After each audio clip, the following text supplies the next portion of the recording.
Video को like करके आगे शेयर ज़रूर कर देना। तौर पर नहीं, हकीकी तौर पर एक दूसरे का ख्याल रखने का मतलब, अगर कोई हाजतमंद नजर आए उसकी हाजत को पूरा करो, कोई तकलीफ में नजर आए उसकी तकलीफ को पूरा करो।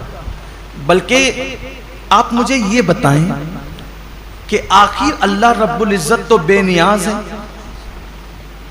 जिनके घर की फ्रीजें भरी है, किचन भरे, उनको भूखा रहने का हुक्म क्यों दिया? कभी सोचा रोजे का फलसफा क्या है कि दिन भर तुम्हें भूखा प्यासा रहना है, सब कुछ है फिर भी भूखा प्यासा रहना। जैसे कुछ नेकियां, कुछ इबादतें खास मालदारों के लिए रखी है, वैसे कुछ इबादतें अल्लाह गरीबों के लिए रख देता है। जैसे कुर्बानी मालदारों के लिए है, ज़कात मालदारों के लिए है, हज मालदारों के लिए, ये इबादतें तो मालदारों के लिए मखसूस कर दी। तो रोजे जैसी भूखे प्यासे रहने की इबादत भी गरीबों के लिए मखसूस कर देता। ऐसा क्यों हुआ? सब रोजा रखो, सबको भूखा प्यासा क्यों रखवा रहा है? और वजह यह है कि मालदार लोग 11 महीने पेट भर के हलक तक खाते हैं, तो उनको पता नहीं होता है कि भूखों की भूख क्या होती है। जो बंदा जिस तकलीफ से गुजरेगा नहीं, उसको उस तकलीफ का एहसास कभी नहीं होगा। जो यतीम नहीं था, उसको यतीमों का दर्द कभी पता नहीं चल सकता। जो गरीब नहीं हो, उसको गरीबों का दर्द कभी पता नहीं चल सकता।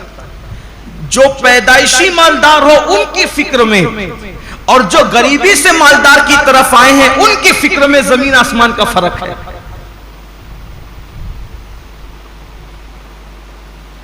एक मर्तबा का वाकया है कि कुछ गरीब काफिले गुजर रहे थे मालदारों की बस्ती से। कुछ गरीबों के काफिले गुजर रहे थे मालदारों की बस्ती से, तो वो नीचे की पड़ी हुई रोटियां उठा उठा करके खा रहे थे। तो मालदारों के बच्चों ने उनको देखा तो अपने बाप से पूछा कि ये लोग नीचे की रोटी पड़ी हुई क्यों उठा के खाते हैं? तो बाप ने जवाब दिया, बेटे इनको रोटी नहीं मिली इसलिए ये रोटी उठा के खाए। तो कहा अब्बा इनको रोटी नहीं मिले तो इन्हें चाहिए था कि दुकान से केक खरीद लेते। अब उस बच्चे को क्या पता कि जिन्हें रोटी नसीब नहीं वो केक कहां से खरीदेंगे, लेकिन उसकी सोच थी चूंकि वो मालदार घर में पैदा हुआ। तो जो गुर्बत, इसीलिए अल्लाह ने अपने महबूब सल्लल्लाहु अलैहि वसल्लम को यतीम पैदा फरमाया।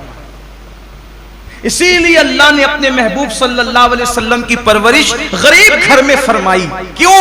कि महबूब को ऐसी गुर्बत से गुजारो और ऐसी यतीमी से गुजारो, क्योंकि जो गरीबों का मावा और यतीमों का मलजा बनाकर भेजा गया हो, जब तक इस मंजिल से गुजरेंगे नहीं तो वो हकीकी दर्द का एहसास जो एक गरीब को गुर्बत की वजह से हो सकता है, एक यतीम को यतीमी की वजह से हो। इसीलिए तो अल्लाह के रसूल अलैहिस्सलाम यतीमों को देखते थे तो आंखों में आंसू आ जाते थे। क्यों? इसलिए कि हुजूर खुद यतीमी से गुजरे थे, वो दुर्रे यतीम थे। आका फरमाते हैं, मैं उस माँ का बेटा हूं कि मेरी माँ धूप में सूखा हुआ गोश्त खा करके जिंदगी गुजारती, और मेरी माँ को मैंने सूखे टुकड़े खाते हुए देखा। अल्लाह के रसूल अलैहिस्सलाम ये फरमाते।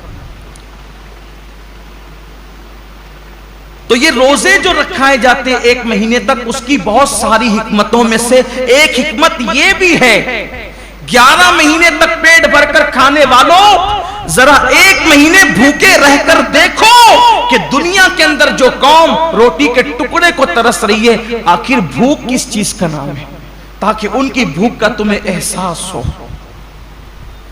और भी हिकमतें, लेकिन एक हिकमत यह भी है कि उनकी भूख का तुम्हें एहसास हो।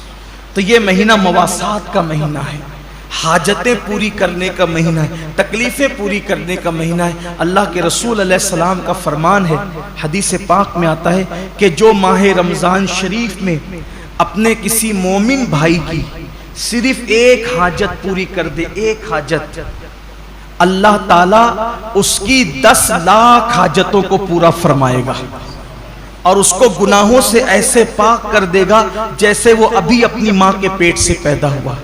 इसलिए अगर अल्लाह ने आपको नवाजा हो दौलत से, अगर अल्लाह ने आपको नवाजा हो माल से, अगर अल्लाह ने आपको खुशहाल रखा हो, तो अपने रिश्तेदारों का ख्याल